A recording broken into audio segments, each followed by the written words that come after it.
असं जर असं तर कुठलीच पोळी तयार होणार नाही.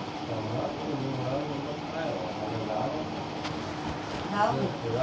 आलं ते स्वतःहून चालत आलं आणि कामाचा गती पण अट नाही कामावर. नाही नाही मी बघितलं होतं त्याचा बायोडाटा. बापाच्या धंद्याला हातभार लावतो हे पण लिहिलेलं होतं त्या ह्याच्यामध्ये. आता त्याने लिहून दिलं नाही पण त्या बायोडाटाने तुम्ही वाचलं. मला वाटत नाही त्याच्या बापाचा धंदा आहे ना ते काहीतरी वडापाव बिडापाव असं वगैरे काहीतरी करत असते. एक 2 रूम लिहून दिलं होतं. एक कल्याणला आणि एक हे सगळं दिलं होतं तुम्ही.